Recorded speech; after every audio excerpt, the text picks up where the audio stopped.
Quando eu era mais novo, a minha mãe dizia pra mim que eu era o que eu comia. Você é o que você come. Mas não é bem assim, não. Na verdade, a gente é a quantidade de vírus, de micro-organismos, de bactérias, de tudo, mas que é pequenininho que mora na gente. E a gente não sabe, não tem ideia do que pode fazer conosco. O nosso intestino possui uma diversificada... Essa coisa tá ficando muito A Marina vai se lembrar com essa parada. Então você tem que colocar um backstage, alguma coisinha.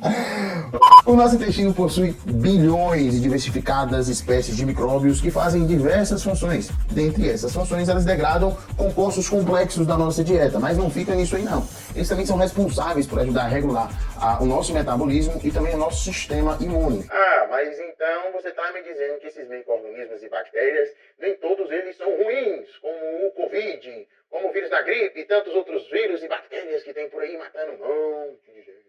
Não. Não. É exatamente isso. Na verdade, as bactérias, vírus e micro-organismos que muitas vezes moram dentro de nós, fungos também, eles estão no epicentro da nossa nutrição, eles estão no epicentro da nossa proteção também, e também algumas outras coisas, como obesidade, doenças como diabetes, doenças como acúmulo de gordura no fígado e muito mais. A gente vai chegar nessa parte quando a gente for falar de doenças. Mas antes é importante eu dizer para vocês que nós temos trilhões de seres micro-organismos dentro de nós. Dentro desses seres de micro-organismos existem também mais de... Como se eu estivesse contando, né, gente? Na verdade, são mais do que milhões de genes espalhados, formando cada serzinho desse. Pra vocês terem noção, são 150 vezes a quantidade de genes que nós, humanos, possuímos. E o que é interessante? É interessante dizer para vocês que cerca de 1/3 do total de todos esses micro-organismos que a gente possui, eles são comuns a todos os humanos, ou seja, eu, o Barili e o Eduardo, que estamos nessa sala, e todos os seres que moram na gente, que são micro-organismos, 1/3 a gente tem em comum. Os outros 2/3, ou seja, a grande maioria do tipo de micro-organismos que moram na gente, são basicamente definidos pelos nossos hábitos alimentares, pelo nosso estilo de vida e pelo ambiente em que convivemos. Sendo que esses seres são especificamente relacionados também com o tipo de doença que temos predisposição a desenvolver e o tipo de comportamento também. Para vocês verem a importância desses seres e quão relevante é a pesquisa acerca deles. Eles podem mudar todo o paradigma de saúde que a gente conhece. Na verdade, isso já está acontecendo. Mas então, como que essa bendita microbiota intestinal, esses micro-organismos que moram lá dentro do seu intestino, como que eles influenciam na obesidade? Bom, basicamente, vocês se lembram o que eu disse. A gente tem diversas e milhares, e zilhares e quadrilhares, quantidades enormes de bichinhos dentro da gente. Só que a pessoa que ela é mais obesa, ela tende a ter uma riqueza menor de diversificação com relação a esses micro-organismos. E o que isso incorre? Incorre que isso está associado ao aumento da adiposidade. Por quê? Também pelo fato de causar aumento da resistência à insulina. A resistência à insulina? O que é resistência à insulina? Resistência à insulina. Bom, gente, basicamente a resistência à insulina é o seguinte. Imagina que você tem no seu sangue um porteiro, certo? Ele é um cara que vai pegar o açúcar que está no seu sangue e vai apresentar dentro da casa que ele trabalha, que é a célula, certo?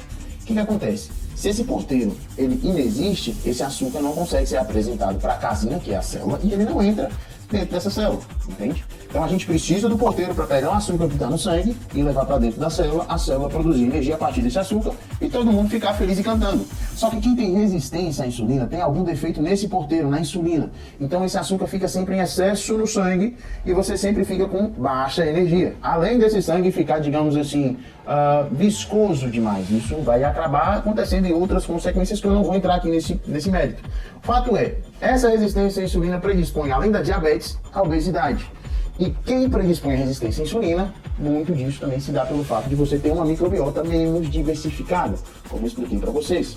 Uma coisa interessante sobre isso é que ter uma microbiota menos diversificada também vai causar aumento das velocidades, na verdade não velocidades, mas fendas no tecido do seu intestino. Lembra que o seu intestino, a gente estudou lá nos primórdios do ensino médio, é como se fosse uma esponjinha que absorve um monte de nutrientes.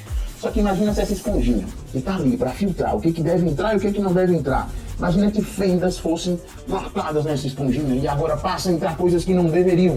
Você tende a ter um fenótipo inflamatório por conta da entrada dessas substâncias que não deveriam entrar. E por que isso está acontecendo? Porque fendas se formaram aumento da permeabilidade intestinal, que muitas vezes é predisposto também pela bendita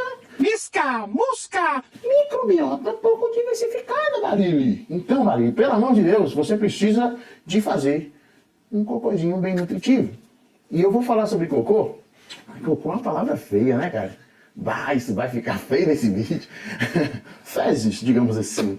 Porque existe sim uma forma de você transformar sua microbiota intestinal através de um transplante fecal. Eu falei de um negócio que eu preciso antes de introduzir outras coisas. Como que a gente faz para transformar a microbiota intestinal, que é ruim na microbiota intestinal, que nos faz ter um metabolismo bem regulado, que nos faz ter menos acúmulo de adiposidade, pra gente ficar shape. Tá saindo da jaula, moto! Shape. Bora! Hora do show,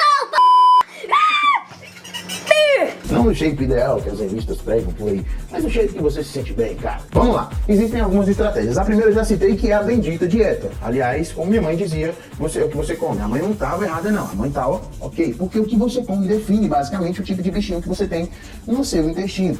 A outra alteração que você pode incorrer na sua rotina é justamente os exercícios físicos.